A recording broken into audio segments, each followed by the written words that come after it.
an aerospace. Oh, great. Recording in progress. Okay, so I'm Amanda Lippert. I'm an aerospace and operational physiologist in the United States Navy. And I'll be giving you a brief view into what it's like to serve in the Navy, specifically within my small community here, and my somewhat unique path to getting there. I do have to put the little disclaimer there that the views expressed are my own alone. They don't reflect Department of the Navy or Department of Defense. Additionally, any photos that you see here today were either open source, pulled from the internet, had previous clearance through the DoD, or are my own personal photos. So without further ado, we'll go over a quick agenda. Really, I'm going to spend one slide just briefing who I am, what my path looked like.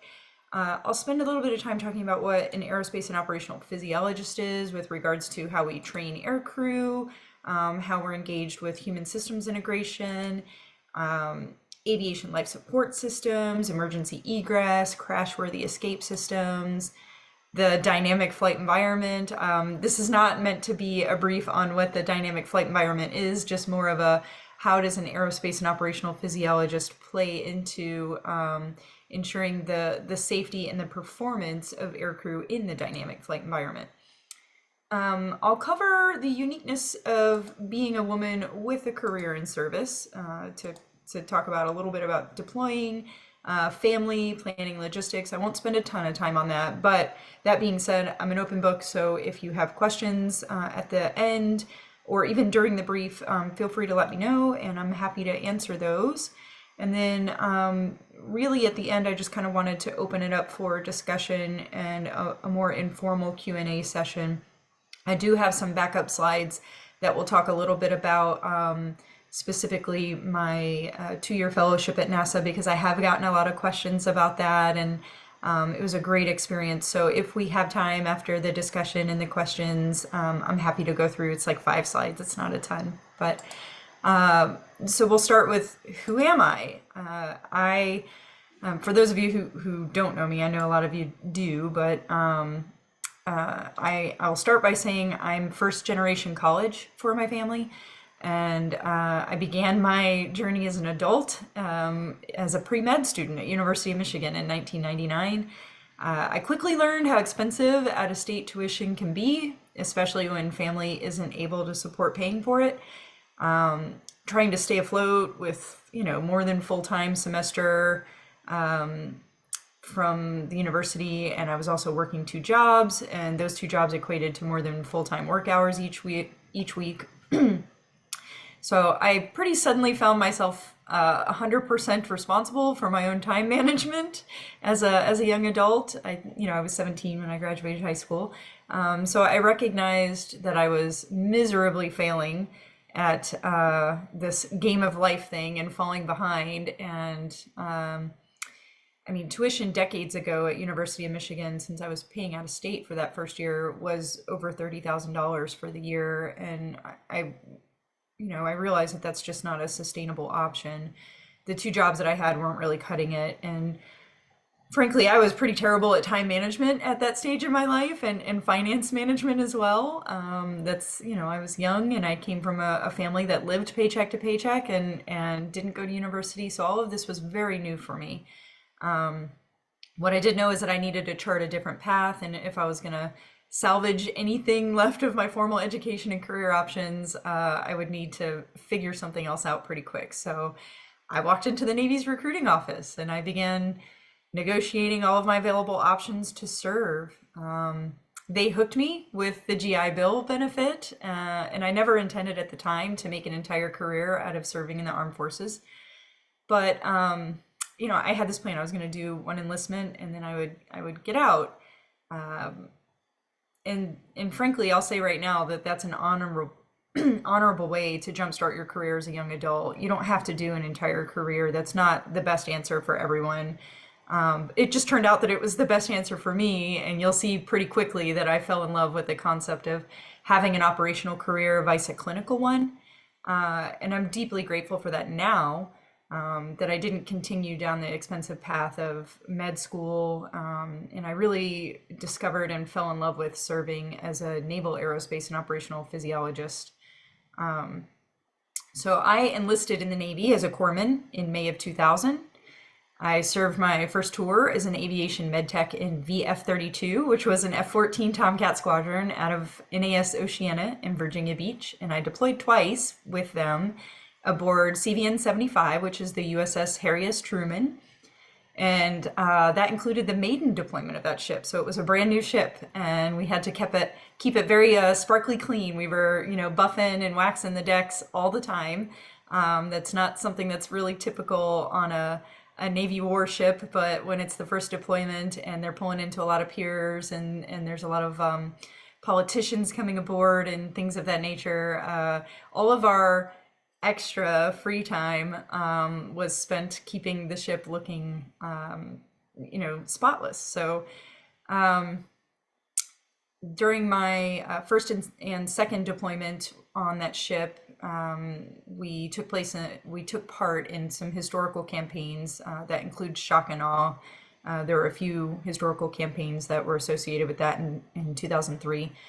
I was also a nationally registered EMT, and I worked aboard the carrier's flight deck during the most critical phases of flight operations. So I was still pretty young then.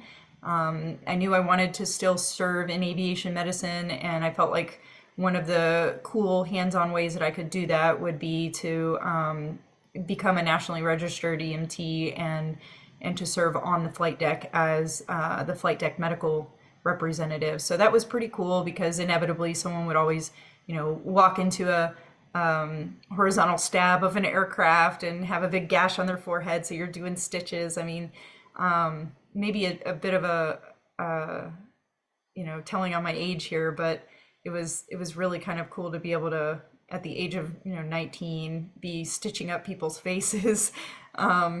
That's not something that a typical 19-year-old can say that they did. So the Navy has really gifted me unique opportunities in that regard. From there, I became an aviation physiology tech, and I served the rest of my enlistment as an instructor at the Aviation Survival Training Center in Pensacola, Florida. And then I got out of the Navy and I attended grad school. So I stuck with my original plan of getting out of the Navy after my first enlistment and went to grad school full time at Old Dominion University. I earned 2 master's degrees. One was in education and one was in physiology. I was teaching as an adjunct there at Old Dominion University, and then I decided to come back in the Navy. So my old boss, my old department head, reached out to me and he was like, "Hey, you have a master's degree in education and a master's degree in physiology. Have you ever thought about teaching physiology in the Navy?" So he kind of hooked me with that. And, at the time they were only taking 2 applicants that year. So I thought, sure, I'll throw my name in the hat, and I probably won't get selected because they're only taking 2. And I did get selected, so I was like, well, I guess I'm going back in the Navy. So I had the pleasure of serving in 2 Marine Corps commands. That's what happens when you end up married to a Marine. And one was as an instructor with MOTS-1, which is the Marine Corps' graduate level weapons school out in Yuma, Arizona. And then I was also the first operational F-35 aeromedical safety officer for all of naval aviation, and that was back in 2012. So here's a bit of a eye chart here with what's going on with my career as a physiologist. So right there at the 2012 to 2015 is when I was serving in that role as the first F-35 AMSO. I've also served at NavAir as the failsafe and mist lead and the Aircrew Systems NATOPS program manager. And I mentioned that because that tour was pretty instrumental in preparing me for a lot of unique paths in my career, such as the 2-year fellowship that I had with NASA at Johnson Space Center. And when I was there, I was the Navy's first aerospace physiologist to be competitively selected to study human performance in extreme environments.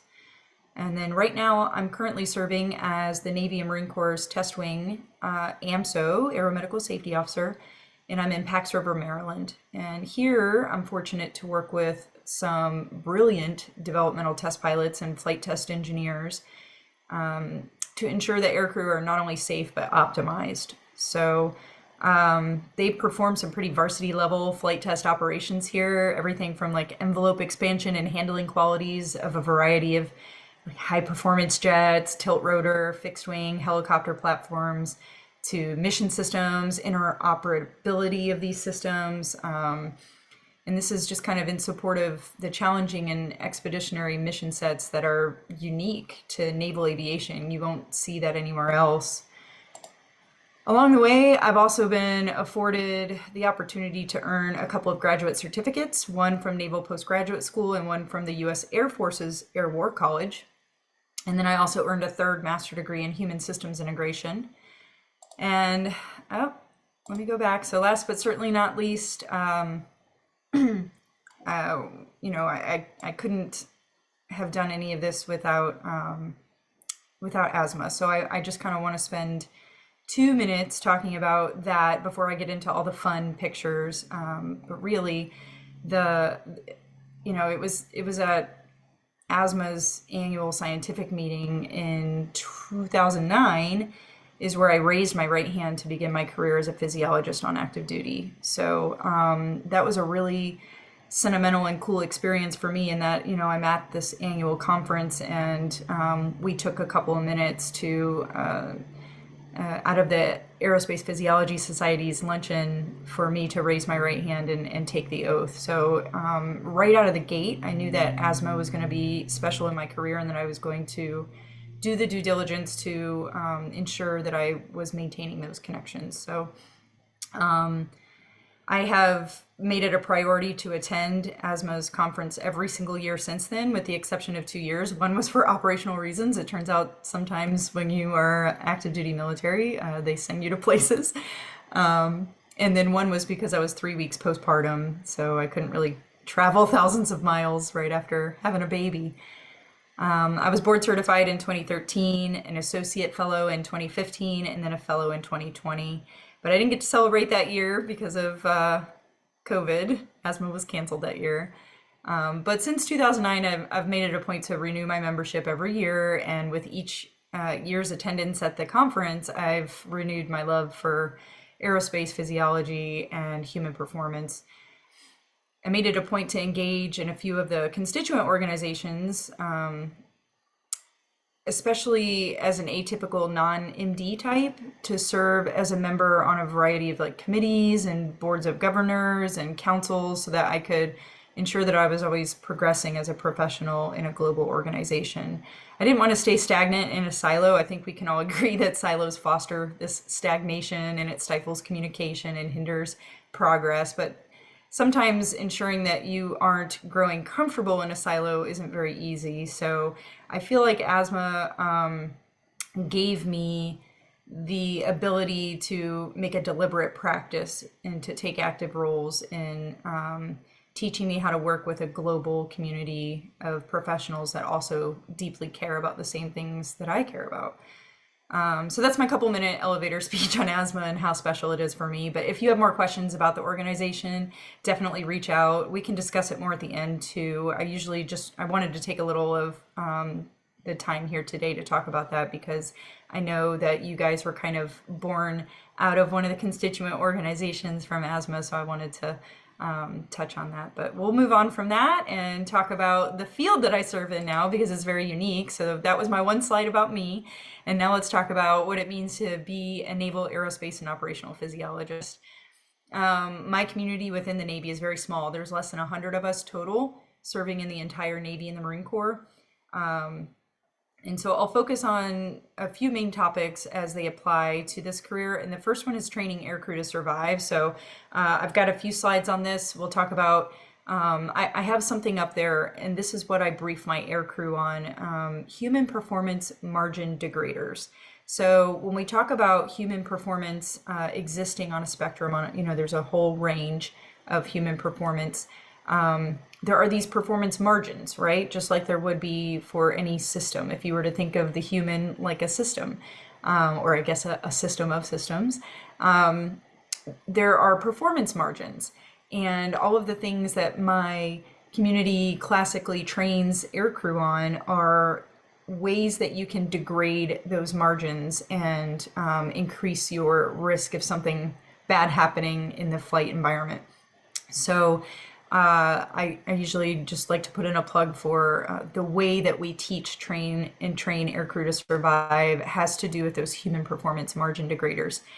And I put that little bullet, that next bullet on there, that we're like the Air Force, but different. So you'll see a couple of slides specifically about how naval aviation is wildly different than the Air Force. We do a lot of very similar things. We fly high performance fighter jets and helicopters and tilt rotor, but we fly them differently. We have different mission sets and we have different environmental considerations as well. I'll spend a little time talking about some human systems integration, specifically as it relates to my community. I'll put in another plug for a small community in naval aviation. So we have the Navy also has a community called Aerospace and Experimental Psychologists, and they also deal pretty heavily with HSI. But specifically where my community shines within the HSI realm is within aviation life support systems. So that's all of the gear that the aircrew is wearing, emergency egress, crash-worthy escape systems, ergonomics and cockpit design considerations. We deal a lot with complaints about, head, neck, and back pain and how to mitigate and prevent that. We do deal with mishap investigation because of the sensitive nature of that topic. I won't include very much on that today, but I'm always happy to go into a little more detail if there's somebody that has questions, but I won't be able to talk about, any sensitive mishaps or anything of that nature. And then I have like one slide, I think, to talk about the dynamic flight environment and how it applies to my community specifically. So when we talk about training aircrew to survive, just some of the things that I've included on here. This is, classically the hypoxia training. You guys may have seen this in movies, but you've got the low pressure chamber where you can do mask off hypoxia training. We now have the normobaric chamber where we don't change the pressure at all. We just change the percentage of oxygen, and you can experience mask on or mask off hypoxia in that regard. And we kind of went away from having our low pressure chambers because of the additional risk that it was bringing to aircrew, like decompression, injuries and illnesses, and ear and sinus blocks. So with a normobaric chamber, we don't have to worry about any of that. And there's an element to that, there was a bit of a back and forth within the community about, experiencing that low pressure chamber environment could be, right here in a training environment instead of for the first time in an aircraft, could also be a way to ensure that we don't have any issues with ears and sinuses or anything of that nature. And so there is some truth to that we did lose some capability when we got rid of those chambers. But ultimately, the science was showing us that we were giving decompression, illnesses, and injuries to enough students and instructors that the juice just wasn't worth the squeeze for us. And then in that L-shaped blue box there, we have something called the ROBD and then now the FBAT. Those are acronyms, and basically all it is a way for us to play with the percentage of oxygen that the person is getting while they're flying in a flight simulator, or in those instances, they just have the flight simulator, video game type things, but you can actually bring that into a high fidelity flight simulator as well. And so that is one of the training requirements for naval aviation, is to have that training every couple of years. So my community is responsible for doing that. Another way that we train aircrew to survive is for spatial disorientation, which is the number one thing that consistently kills people every year in aviation. And this isn't just within Department of Defense, this is in general aviation as well, in GA communities. And so one of the ways that we do that specifically within the Navy on the left there is with a device that we call the spin and puke. That is not the official name for it, but that is just the classic name that everybody knows it by.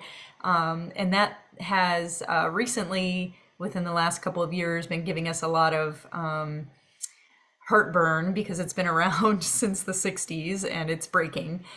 So we've been looking for new and improved ways to train aircrew for spatial disorientation. So one of the things that I took some of my 2 years during my fellowship with NASA down at Johnson Space Center studying was in their neurovestibular lab, and I learned about this device called a GVS, galvanic vestibular stimulation, and that's what's on the right there that I'm wearing. It was during COVID, so I had a mask on, but you can see on the right the person there demonstrating how he's not really able to keep his balance just with walking or stepping over something that would have been a very simple task while wearing this GVS device.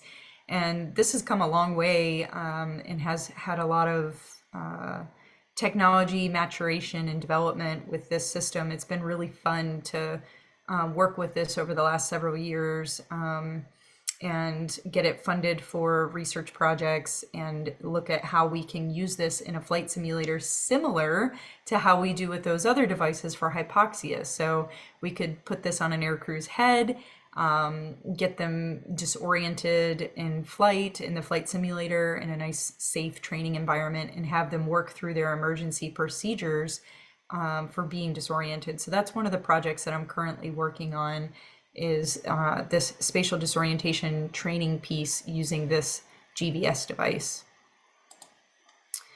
We also train aircrew to survive, after they have ejected or if they bail out of an aircraft. If the aircraft is not flyable and they decide, okay, I have to get out of this aircraft, they don their parachute, or if they're in an ejection seat platform, they'll eject.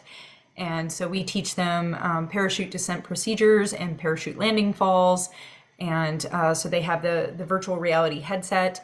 And we'll give them different malfunctions with their canopy, and they'll have to go through all of their various steps to show us that, knock the rust off the brain from their training that they got when they were a student learning how to fly, and they have to come and rehack their qual every few years with us. And so they'll do this both over land and over water, which is unique for us in the Navy, in that we will actually hang them over our giant survival training pools and have them go through their emergency procedures.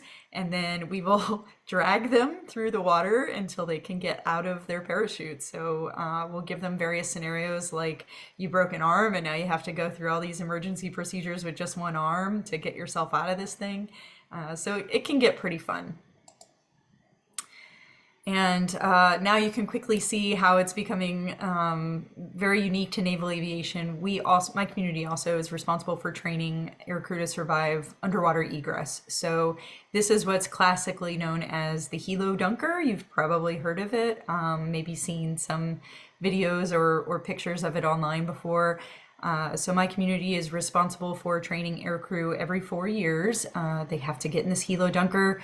It drops them in the pool, flips upside down, and then they have to egress in a variety of different scenarios, to include even being blindfolded. So we'll put blackout goggles on them so that they can't see, and they have to use the training that we give them to get out of there. And we've got some Navy divers, as you can see in the water, to ensure that they are safe, because it is disorienting when you get flipped upside down underwater. So sometimes people don't make it out, and we have to have a Navy diver go in there and grab them and bring them up to the surface. So that is definitely a part of the training, and we'll remediate them when that happens. But lots of different underwater egress scenarios. In the bottom left there, that is not the dunker. That's an individual chair that they sit in, and we manually turn and flip that thing upside down. So it's kind of like a crawl, walk, run. So they'll try it just sitting in this chair first before they ever get in the helo dunker. And then, of course, once you are clear of the aircraft and you're, out in the middle of the ocean, because the Navy frequently is seen there, you have personal flotation and life rafts, So part of our training is also teaching them how to inflate the raft and inflate their LPUs, their life preserver units. And if those things don't actuate, we teach them how to manually inflate them. So that's what's going on in these pictures here, the manual inflation of a life preserver unit. Because at the end of the day, nobody's going to come rescue you within a matter of seconds of you going down. You've got to save yourself. So that is the name of the game with the training that we do. And here's just some more of the flotation. So you can see, like, for our high performance jet aircraft, they'll have one-man life rafts is what they're called, but that's what's on the left there. You have your individual life raft for yourself. It looks like a little taco that you climb into, and it has a bit of shelter protection for you if you were going to be not rescued for several days, if you were in the middle of the ocean or something of that nature. And then we have multi-person life rafts. That's what's there in the yellow. And so we train them how to board the life raft, how to help others, how to go through extended sea survival. And so lots of skills that they train for every 4 years with this. So moving on from training, human systems integration.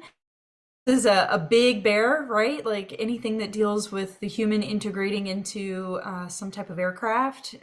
So from my community specifically, we really get into HSI when it comes to aviation life support systems. So all of the gear that the aircrew is wearing, and all the different configurations of gear for different type model series aircraft or different mission sets. If you need a life preserver, if you don't need a life preserver, if you need certain survival gear because you're flying, in the Arctic. So all of these considerations, survival radios, all of those types of things. And then emergency egress and crash-worthy escape systems. So we train them about aeromedical aspects of ejection. We train them on the different emergency egress systems that are available in their aircraft that will help them, whether that's a stroking seat in a helicopter that absorbs some of the impact forces when the helicopter crashes, or lighting systems around the exits of a helicopter to help you egress underwater so that you can see where the exit is of the aircraft. We definitely deal with ergonomics and cockpit design considerations, though that's not typically our bread and butter. But generally, because we're operational and we're tied to the operational units, we are the front line of defense, if you will. We're the first person that hears about, oh, this thing sucks and here's why. So we then have to figure out what subject matter expert, usually within the experimental psychology community, could potentially help with ergonomics and cockpit design considerations. So that's a kind of a good liaison, because a lot of times people in that community are more research oriented and not operational. And then with the dynamic flight environment, we'll touch on that a little bit as well. So here's just a couple of pictures to consider for ergonomics and cockpit design that are unique to my community. We deal a lot with NVGs, night vision goggles, and I guess I should say NVDs, night vision devices, because there's different devices that are available, some digital, some analog, but that introduces a whole new set of capabilities, but also limitations that come with flying. And so there's a training piece of that we are definitely heavily involved in, but there's also an operational piece as well that you just don't get from sitting in a classroom. So that's one of many reasons why my community is also required to fly a minimum of 4 hours per month when we're serving with operational units. So you can kind of see the various displays there on the left and how that could potentially be a human factors nightmare. So that is something that we take into consideration. If your head's down looking at displays, it makes you more at risk for things like spatial disorientation and degrades your situational awareness. So these are all design considerations that we work collaboratively with other communities within naval aviation. And here's just a few pictures about the aviation life support system. So on the left, you have one of the survival radios. We deal a lot with that. We'll do live exercises so that they can get the feel for what it's like to activate the radio and call for a rescue if they're, simulating being downed. And the center picture is just to kind of highlight how different the aircrew from one helicopter can look from one another. There can be different design considerations and mission set considerations that would have them all dressed a little different in their gear, yet they're all flying in the same mission on the same aircraft. And then on the right is more of a jet platform kind of TAC air consideration or configuration, I'm sorry. So you can kind of see the differences there with the oxygen mask and instead of the boom mic on the helmet and the G suit and a different torso harness because they have to worry about ejecting and coming down in a parachute. So the gear is wildly different. When we talk about emergency egress and crash-worthy escape systems, this is just some of the considerations. So on the top there, that gentleman is sitting in one of the newer helicopter seats that's designed to absorb vibrations and crash impact forces. So ergonomically, it was born from the head, neck, and back issues. We were hurting people, sometimes to the point where it wasn't recoverable if they needed, permanent, some type of back surgery or something of that nature. So, the Navy went back to the drawing board with the engineers and said, hey, how can we better design these seats to support the human that's sitting in them? Our mission sets are changing, right? So people are sitting in these seats a lot longer than they ever were, during the Vietnam War. So, we're sitting in an ejection seat. Our typical jet platform mission would be, a couple of hours, maybe 3 hours. And that was enough. It was uncomfortable to sit in that seat that long. And now we frequently see 8, 9, even 10, 12 hours in an ejection seat, and you can't get up. You can't stand up in that thing. You're stuck in there the whole time. So now we have other considerations like how does someone go to the bathroom? How do they not break their back? How do they maintain, decent circulation and not degrade their performance cognitively because they're distracted thinking about how uncomfortable they are? So all of these things, as the mission sets have evolved over time, my community has had to stay on top of these changes and look at design considerations with the engineers here at NavAir. And then just one slide kind of highlighting the dynamic flight environment, especially in naval aviation. I love that top picture of the flight deck at night, just kind of showing all the flight deck personnel, different lighting configurations and considerations. Some of them are covert lighting, some of them are not. We generally don't just have pure white light going around on the flight deck, lots of red lights out on ships. And so this was just a really fun, a picture is worth 1,000 words kinds of things of how dynamic that flight environment is with aircraft taking off and landing pretty consistently. And then, of course, other things to consider with dynamic flight environments, being in a helo up at altitude. So we have special systems to help support that, portable oxygen systems, for example. And then, of course, it's going to be pretty cold as well. So we have cold weather gear considerations. And then that bottom one, it's pretty dusty, and the desert can look like that. And that will completely obscure your vision, and suddenly you go from having VFR flight conditions where you can see everything to being able to see nothing, and you have to transition to instruments pretty fast, and it can be disorienting and sometimes it can be fatal. So we have to train for those environments. Okay, so I wanted to spend some time talking about me and spend a little time talking about my community. as a, as an aerospace and operational physiologist. But now I want to spend a little bit of time just kind of talking what it means to serve as a woman. And now I enlisted in 2000, so a lot has changed. When I first did a deployment aboard a ship, women had been allowed to deploy to combat zones on ships for single-digit years at that point. So it was still a very new thing. And something that I'll say about that is that I didn't know it. So I guess that's the good part about being 19 and a little naive. I wasn't aware that women had only been deploying on ships for a single-digit number of years before my butt was put on a ship and sent out to the middle of nowhere. So I had this kind of ignorance is bliss thing going on that I think looking back probably was good, because I was less worried about needing to prove that as a woman I could do it, and I was just showing up to do the job. As a sailor, I was just there to do the job.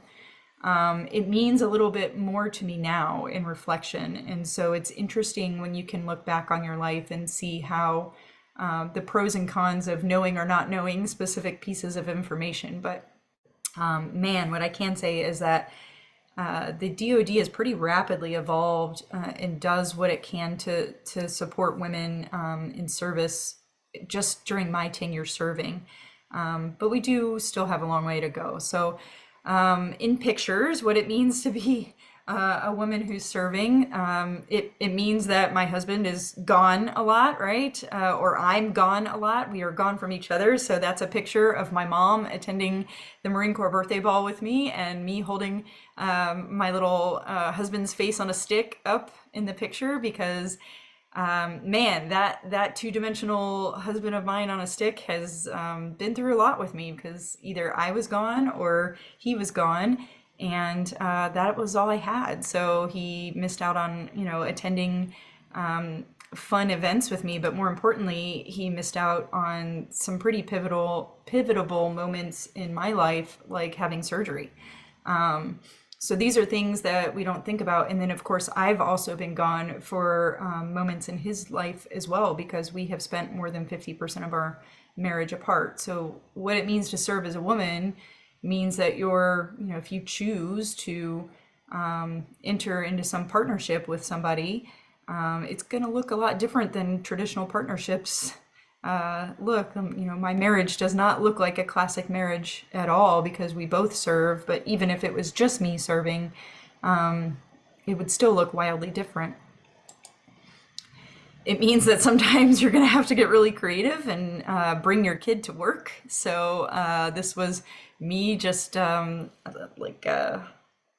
year, I think. And I brought my son to work with me one day because he didn't have school that day. And I don't have somebody who stays at home to watch the kids. So I took a lunch break, and you can see how sweaty I am. It was so hot out. It was like middle of summer.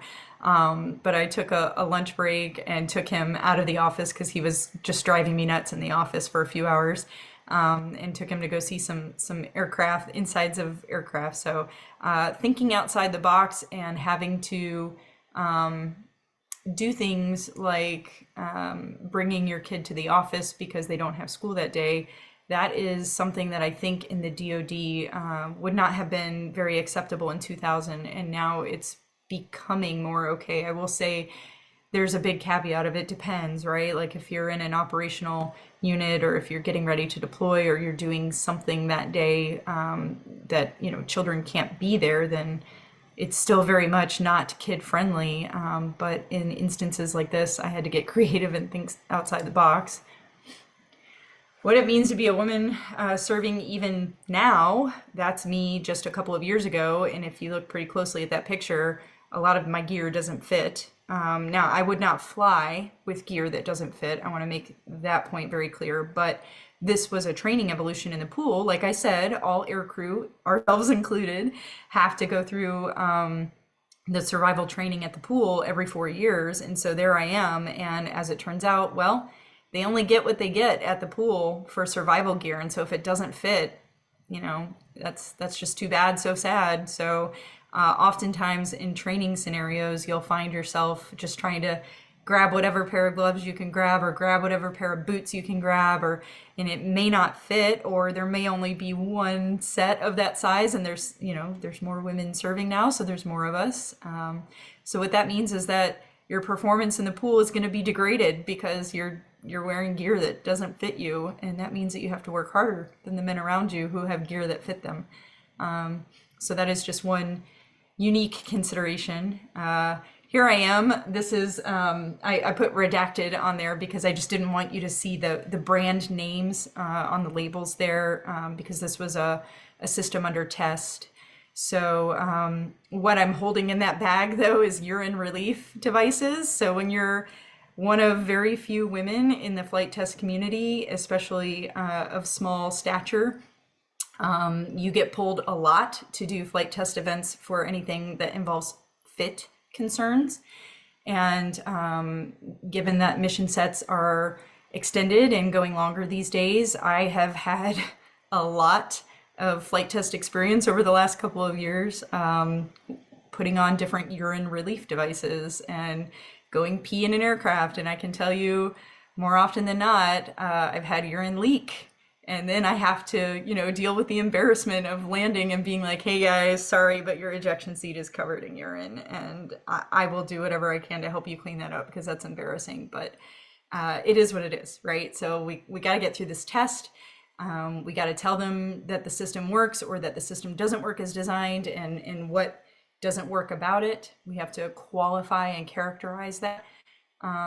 So that we can ensure that those who are deploying forward with these systems aren't getting something that is subpar or doesn't work as advertised. So that's what it means to be a woman right now in flight test, is having to do decidedly unique things like bladder relief, because you can't just go pee in a piddle pack like all the guys do when you're strapped into an ejection seat for 10 hours. Here's a topic that I really kind of wanted to broach a little bit. When you're a woman who serves, there's this kind of stigma that women will try to get pregnant to get out of deployments. And so I tried really hard to never get pregnant. And so finally, when my husband and I were ready to start our family, I was in my mid-30s already, and my fertility had declined. And it turns out the DoD doesn't pay a whole lot of money for fertility treatments, so out-of-pocket expense was pretty high, but I had to do 9 rounds of IVF just to get my one son. I'm supremely thankful that it worked and that I did get him, but there's a picture of me getting, I don't even know how many tubes of blood drawn to start that journey for IVF. I did 9 cycles of IVF before we finally got one good embryo because of my advanced age and declining fertility. So that is something that I feel isn't talked about and needs to be legislated more and needs to be supported more, because my husband and I came out of pocket a whole lot of money. I won't even tell you how much, but in the end it's worth it because I have an amazing and ridiculous kiddo who's 6 now. And the last thing that I'll say about what it means to be a woman who serves is that it takes a village. I have some really close girlfriends of mine who also serve that support me. And this is a picture of my family plus Ella. Ella was an au pair from Switzerland who we hired because my husband and I were going to be stationed more than 1,000 miles apart for 2 years. And I recognized that I wasn't going to be able to be in single parent ops and still do my job effectively without somebody at home that I could lean on. And so we hired an au pair, and there's a lot of this outside the box, problem solving and critical thinking skills that I got just from talking with some of my girlfriends who have paved these paths before me. And they're like, hey, you can hire an au pair. It's so great. They'll have cultural, your children will get cultural exposure, and you'll be helping another young woman out with she wants to come to the US and have this cultural experience. So Ella was an absolute gift to me. She was with me and my son there, Adam, for just about 2 years. And we spent our spring break this year going back to Switzerland and meeting her family. She will forever be a part of our family, and she stuck with us for life, even though she was only physically with us for 2 years. But this is, this is what it means to be a woman who serves, is that you have to have these people that you can rely on and that you can trust to get you through these moments. You can't be a one person show. So, with that, I will take questions and facilitate any discussions that you guys might have. I have a few backup slides about my NASA fellowship because I often get asked about it. But before we go into that, I wanted to spend some time just talking with you and answering any questions that you have.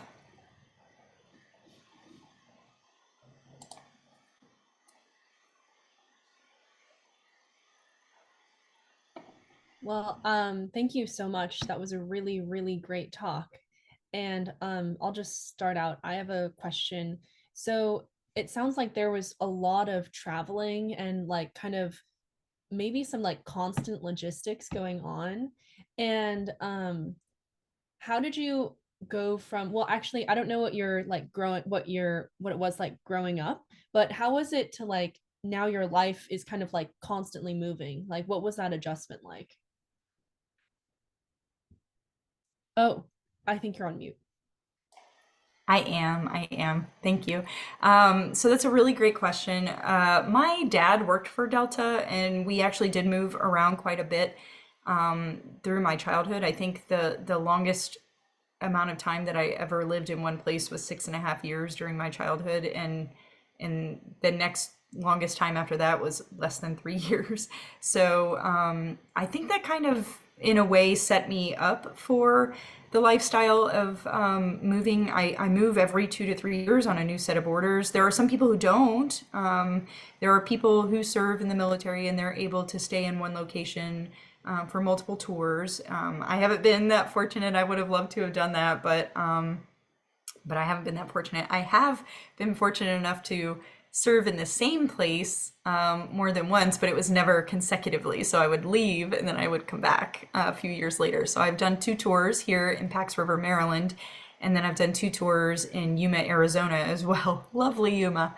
But other than that, I would say I think there's probably a little element of maybe the kind of person that is attracted to traveling a lot and living someplace new and seeing the world. And so, the world takes all types. If you're not one of those types, then I would say certainly that lifestyle is not for you. But for me, I kind of grew up moving a lot, and I love seeking adventure. I do all kinds of fun, adventurous things, and so it was complementary. Other than the fact that it isn't always ideal being away from someone you love for, at times years. We get creative with traveling to see each other as much as we can. But yeah, Thank great you. question. I remember I'm gonna stop the recording now if people want to turn their cameras back on and have Okay. questions.